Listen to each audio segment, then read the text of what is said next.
खबर रुड़की से। रुड़की दौरे पर आज आएंगे एआईएमआईएम प्रमुख ओवैसी और नारसन बॉर्डर पर असदुद्दीन ओवैसी का स्वागत किया जाएगा। दरअसल पीरान कलियर में दरगाह साबिर पाक में ओवैसी अपने चादरपोशी करने वाले हैं और उसके बाद मंगलोर में पार्टी के प्रदेश अध्यक्ष के आवास पर कार्यकर्ताओं के साथ मीटिंग भी करेंगे। शाम 4 बजे तक नारसन बॉर्डर पर पहुंचने का उनका कार्यक्रम बताया जा रहा है। तो बेहद अहम दौरा ओवैसी का आज होने जा रहा है। सबसे पहले नारसन बॉर्डर पर वो पहुंचेंगे और उसके बाद वहां पर उनका भव्य स्वागत किया जाएगा। कार्यकर्ताओं से मुलाकात करेंगे, पार्टी के नेताओं से मुलाकात करेंगे और रणनीति तैयार करेंगे। ब्रेक के बाद एक बार फिर आप सभी का स्वागत है। खबरों में आगे बढ़ेंगे। कांग्रेस के वरिष्ठ नेता और पूर्व मुख्यमंत्री हरीश रावत कल केदारनाथ धाम पहुंचे।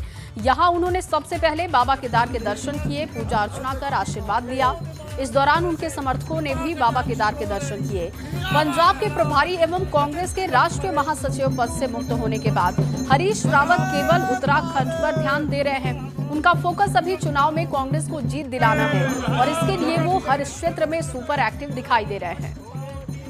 बड़ी जानकारी देहरादून से है। प्रदेश सरकार ने हजारों छोटे व्यापारियों को सौगात दी है।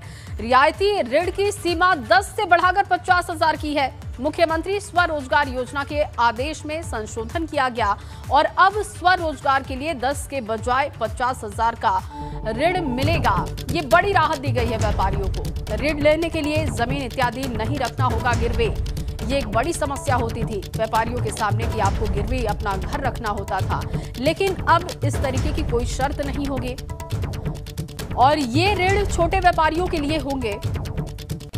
आवेदक की आयु 18 से 65 के बीच होनी चाहिए। जिला उद्योग केंद्र के महाप्रबंधक की वेबसाइट पर करना होगा आवेदन और मुख्यमंत्री स्वरोजगार योजना के तहत पंजीकरण कराना होगा। 2 से 3 साल में ऋण अदायगी होगी। तो ये बड़ी राहत दी गई है। अमाउंट भी इसका बढ़ा दिया गया है। इसके साथ ही कुछ शर्तें जो पहले थी उसमें भी संशोधन किया गया है।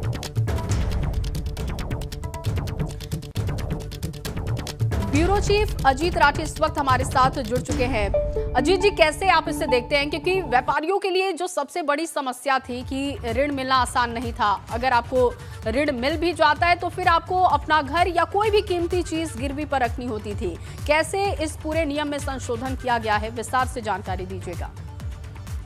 जी देखिए, चूंकि बड़े उद्यमियों के लिए तो सभी योजनाएं आती हैं, लेकिन जो बहुत छोटे तबके के व्यापारी हैं, सब्जी विक्रेता है, फास्ट फूड, चाय पकौड़ा, जो अंडे बेचते हैं, इलेक्ट्रीशियन हैं, मोबाइल रिपेयरिंग करते हैं, रिचार्ज पॉइंट हैं, ब्यूटी पार्लर हैं, मतलब ये उस श्रेणी के उद्यमी हैं जिनको अभी तक 10,000 रुपये का ऋण मिलता था, जिसमें 5,000 सब्सिडी होती थी। लेकिन सरकार ने इस ऋण को 50,000 रुपये कर दिया है।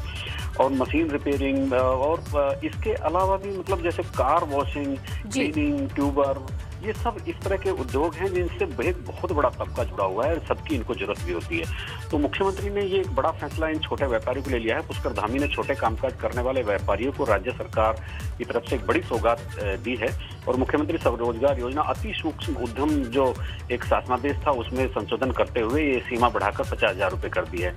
इसकी खास बात यह है कि इसका ऋण की अदायगी जो है 2 से 3 साल में देनी होगी और इसके लिए कोई भी किसी भी तरह की प्रॉपर्टी का कागज, जमीन के कागज या जेवर इत्यादि जितने भी जो भी कुछ अब तक बैंक में गारंटी के तौर पर रखा जाता था वो नहीं होगा।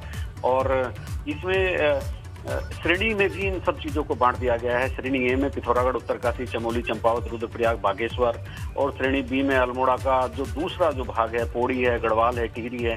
तो इस तरह से इन सब चीजों को बांटा गया है। पात्रता यही है कि 18 से 65 वर्ष की आयु होनी चाहिए और राज्य का मूल निवासी होना चाहिए और किसी भी बैंक के डिफाल्टर नहीं होना चाहिए। तो ये एक बड़ी योजना है और उस तबके पर मुख्यमंत्री पुष्कर सिंह धामी ने फोकस किया है जो एक बहुत ही मतलब वंचित रहता है अभी तक, जिसको किसी भी तरह की कोई मदद नहीं दी जाती। बिल्कुल अजय जी, कोविड काल में जिस तरीके से छोटे व्यापारियों को नुकसान पहुंचा है उसे भी इसके जरिए बैलेंस करने की कोशिश होगी।